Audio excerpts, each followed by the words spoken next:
Okaeri! Welcome back to my channel, Made Between the Pages. My name is Taylor, and today we're going to be doing my August TBR.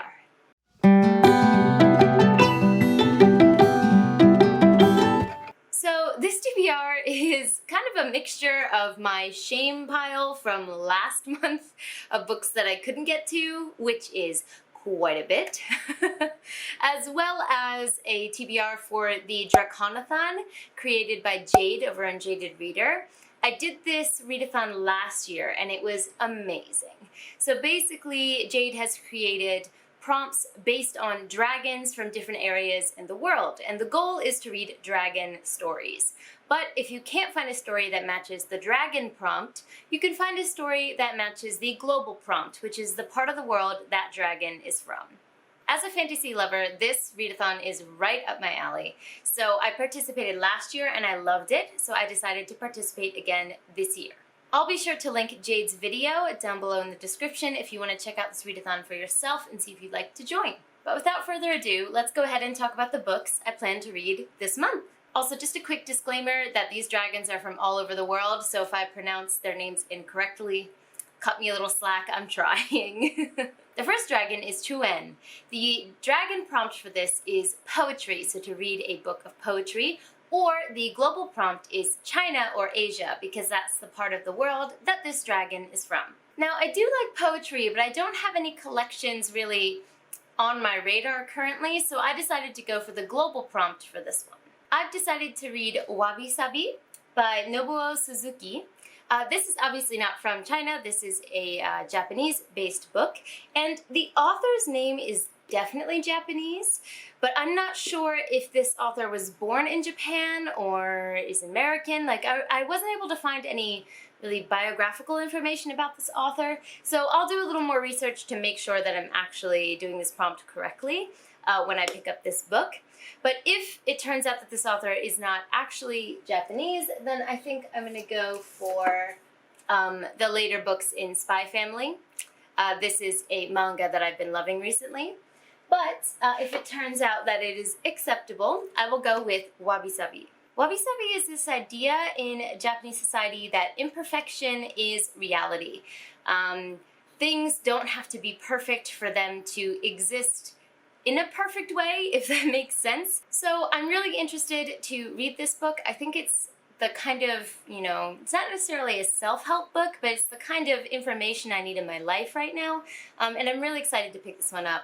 It's in my library here in Fukuoka, so I was able to pick it up from there. The next dragon is Nidhogg, which is a morally gray or villainous main POV. And the global prompt for this one is Iraq or the Middle East.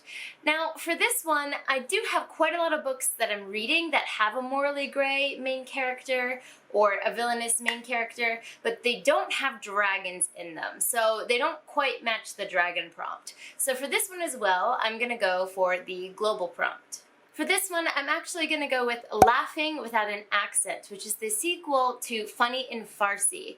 Now, this is about an Iranian woman who grew up in Iran, but eventually moved to the States, and she kind of ping-pongs between those two cultures throughout her life. And this book talks about her experiences in both countries, kind of straddling the two of them. The first book, Funny in Farsi, was so hilarious. I loved that book. It did a really good job of combining humor with deeper topics and giving you things to think about and reflect upon, and made you chuckle the whole time. It was a beautiful book, and I'm actually kind of upset that I don't have a physical one to put on my shelves here. I might have to fix that. But I haven't read the sequel, which is a crime at this point, essentially. So I think this book focuses more on her going to different cultures around the world. That's what it seems from the blurb about it anyway. But either way, I loved the first book so much that I'm so excited to get to this one. The next dragon is Nanabolele, which is for a beautiful cover. The global prompt for this is for the Wiando or Huron people in North America. It can be from that particular group of indigenous people or from indigenous North Americans as a whole. Now for this one, I'm going to go with the dragon prompt of a beautiful cover and go with The Shadow of the Gods by Gwynn. Now, This is one of those books that's on my shame list from last month. I really wanted to get to this one, but I just didn't have the time for it. But my desire to read it has not lessened at all. I'm not sure of the contents of it, if there are dragons that play a large part in it, I'm not sure. But you cannot deny that this is a gigantic dragon on the cover. And if there's not dragons in this, or at least a dragon god in this, this is false advertising. So I'm gonna go with this book for this prompt. The next dragon is Tiamat, which is a book about oceans or rivers with dragons in it, or a book about the Bantu ethnic group in Africa, or a book from Africa as a whole. For this one as well, I'm going to focus on the dragon prompt of a book about oceans or rivers. Now, the book I actually want to read for this prompt hasn't arrived yet because it's been delayed and pushed back multiple times and it's killing me, but that is the sequel to The Black Coast, which is called The Splinter King. So that has been released already and I pre-ordered it, but my pre-order has got pushed back twice and it's still not at my house and it's driving me bonkers. But when that book comes in, I think I'm able to predict that it's going to have to do with the ocean, because where this book left off, we have some characters that are very important that have to cross the ocean in order to engage with some people. And I can imagine stuff happening on the ocean itself. So I'm going to predict that this has to do with the ocean. But just in case the Splinter King doesn't, follow the projection I have for it, I do have a backup. And that is, are you ready for another shame book? The Briar of the Orange Tree. Now, as I'm filming this, I still have a couple days left to finish this book. I have made quite a bit of progress. I am making my way through this and I'm loving the buddy read we're doing, but I haven't finished it yet. And if I can't finish it by the end of the month, I'm going to continue into next month. And a lot of the dragons in this book are really closely related to water and rivers. So this is the perfect book to match that prompt. So if I don't finish it in time, I will also be using this book to fulfill this particular requirement. I don't want to hear it, guys, okay? I made progress. I made progress. And the fifth and final dragon for this readathon is Angaunt, I believe that's how you say it, which is a representation of disaster, chaos, or poison. The global prompt for this one is Scandinavia or Europe. Now, for this one, I'm leaving it a bit open to allow myself to change another book in for this one that I've chosen, because I'm not 100% confident in my ability to get my hands on this book, so we'll see. But the book that I would like to read is called The Summer Dragon. This book has pretty decent reviews. I haven't seen anyone talk about it, and it's essentially about it kind of reminds me of Aragorn a little bit, the beginning story, but it's a girl who works on a farm, and then the farm is for dragons, so basically they train dragons, get them ready to ride, to go to war, and then this mystical summer dragon that isn't really supposed to exist appears on their farm, and it throws the whole world into chaos, essentially. So a lot of different political factions had different reactions to this dragon having appeared, and at the same time we follow our main character as she's trying to bond a dragon and kind of start her own journey. So she's kind of embroiled in the midst of this chaos, while she's trying to figure her life out. And that sounds like something I would love. Now that we've gone through all of the readathon prompts, let's go ahead and go through the other kind of placeholders that I have on my TBR usually. The first one is the Retroreads challenge, and this is probably the biggest shame. Maybe Prior is the biggest shame, but this is another one from that. I still did not read Daughter of Smoke and Bone from 2 months ago. I don't know what it is. I have the audiobook, I just haven't picked it up. If I don't do it this month, I'm going to move on and pick a new one next month, but I'm really going to try this month to get to this one, because I don't have any reason not to read it. I don't know what's wrong with me. So the Retroreads challenge for this month is once again Daughter of Smoke and Bone. Yell at me. Make me do it. Okay? Those of you who talk to me outside of this, that I DM and all that, yell at me. Make me do this. Unfortunately, last month, the book that I had picked as an educational read for the AAPI community in the States did not come through until the very end. Like, my hold at a library didn't, come in until it was kind of too late for me to pick it up.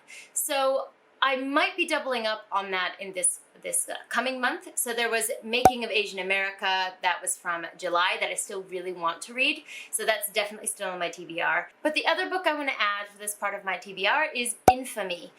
This is apparently a very popular book. I hadn't heard of it before now, but according to the number of people who've read it and reviewed it, it's very popular. And this is a book about the Japanese internment camps in the States. I don't think this will be a light read whatsoever, but I think it's an important part of history that was like a chapter or two in my history book, in elementary school, and I'd really like to educate myself about it a lot more. For the NetGalley portion of my TBR, I have one that I'm really prioritizing this month, and that is The Pariah. I requested this book and not expecting to get it because Orbit is very popular, but I was able to get an arc of this through NetGalley, so I'm very excited to read this book. It comes out this month, or it comes out in August depending on when I put this video up, but it does come out very soon, so I will have to prioritize this one if I want to read it before it releases. I don't remember details of its summary, but it seems like it's got a very morally gray kind of redemption arc character, which I really dig those storylines, so I cannot wait to dive into this one. Another placeholder in my TBR is I like to prioritize books written by Black authors that don't center around trauma, that allow characters to, experience joy or allow them to be the main character in a fantasy setting. So not just hard-hitting contemporaries, based around Black main characters. So for this month, I'm going to be reading Binti. I have seen a lot of people praise this. I'm trying to get more into sci-fi. I only have one on my shelf right now that is officially sci-fi. Actually, I have two. I have A Long Way to a Small Angry Planet. Okay, I'm getting better. But little by little, I'm trying to get into this genre. And I've heard really good things about this kind of novella collection. I think there are 3 novellas in total. And I'm really excited to finally get to this one. I don't know almost anything about it at all, but that cover it's called to me for so long now. So I definitely want to get to this one this month. There's also a book club read that I have every month. I don't always include it in my TBR because we haven't always chosen the book or voted on the book by the time I make the video, and that is the case this month, so my book club has not decided on what we're going to be reading, but either way, we're focusing on a non-fiction book this month, and I'm really excited to see what we pick. So you'll see that in my wrap-up or in a vlog that I release, but as of right now, I don't know exactly which non-fiction we're choosing. And now on to the final part of my TBR, which is me trying to read through my physical TBR that I have with me that I consistently add to and increase because somehow I feel like that's going to help me reach this goal. But there are some shame books here as well. So let's just go ahead and get this over with. The first one is Royal Assassin by Robin Hobb. This is a priority, guys. I promise. I bought this edition. Of course it's a priority. But I just haven't gotten to it yet. I did not have time. But this month it's happening because I'm dying to get back into this world. Like, I really, really want to get back to find out what happens with Fitz. So that poll that I have can't be ignored for much longer. I did put it off, for other priorities last month. But yeah, I definitely want to read this month. So definitely Royal Assassin is on the list. And in the vein of let's just get this over with is, do I have to say the name? You know what this is. This has been on my last 3 TBRs and I still haven't gotten to this poor book. It's not for lack of wanting to. It's just so many books, so little time. But once again, Legacy of Ash is on my TBR. Wish me luck, guys. Wish this book luck, that it gets the love that I hope it deserves. I haven't read it yet, but from what other people have said that it deserves, yeah, she's back.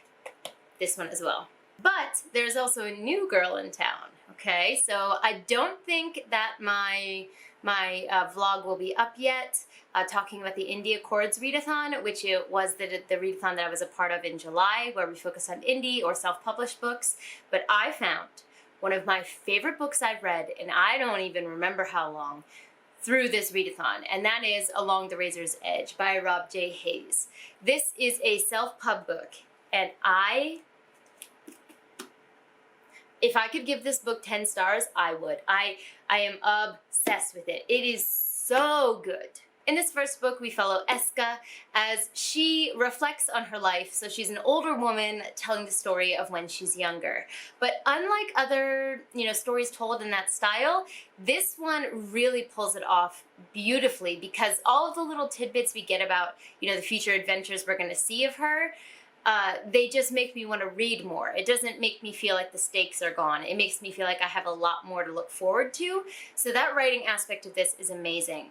And if you want a true, morally gray, bitch queen character, this girl right here, she's fucked up. But you also want her to succeed and you love her. I don't know how to describe the emotions I have for this main character. She's so complex, which makes my feelings for her complex. This story was incredibly crafted. I am obsessed with this. So as you can see, I tabbed the shit out of it for such a small book. It looks like a Brandon Sanderson Stormlight Archive tabbing situation here. I'm obsessed with this. So you will be hearing about this in my wrap-up, so this is a little bit of a spoiler for that. But because I love this book so much, I went ahead and already bought books 2 and 3, which are The Lessons Never Learned and From Cold Ashes Risen. So, it felt really good purchasing these, being able to support a self-published author. These covers are beautiful. I'm obsessed with them. I have started reading The Lessons Never Learned. I'm not going to finish it this month. I really wanted to, but I don't think I'm going to. So it's going to be really hard for me to prioritize other books over this series before I finish it because I'm obsessed with this story. The magic system, it's high cost, the characters are so good. And I just got to a part in this book where I was like, oh, no, so it's going to be really hard for me to put these down and prioritize other books. So they're not technically both on my TBR, only this one is, but this one is likely to happen before others, so I'm a little ashamed, but also not, this is just such a pleasant discovery for me. So that concludes my August TBR. That's quite a few books. At this point, having a TBR that is impossible is kind of on brand for me, so we'll see how much of this I get done. It's also my birthday month, my parents' birthday month, my husband's parents' birthday month. We're all born in this month, so there's going to be a lot going on, so I won't have as much downtime to read. I'll probably be relying heavily on audiobooks at certain points, so we'll see how much of this I actually get done. It's a good problem to have so many books that you're excited to get to. So we'll see how this goes, but let me know in the comments down below if you've read any of these before, if you have any thoughts on them, if I should prioritize them, the usual. I would love to chat with you guys. I always love it. Don't forget to like, subscribe, and click that bell. It helps me with the algorithm, and I really appreciate it. But for now, I'm gonna head out. Ciao!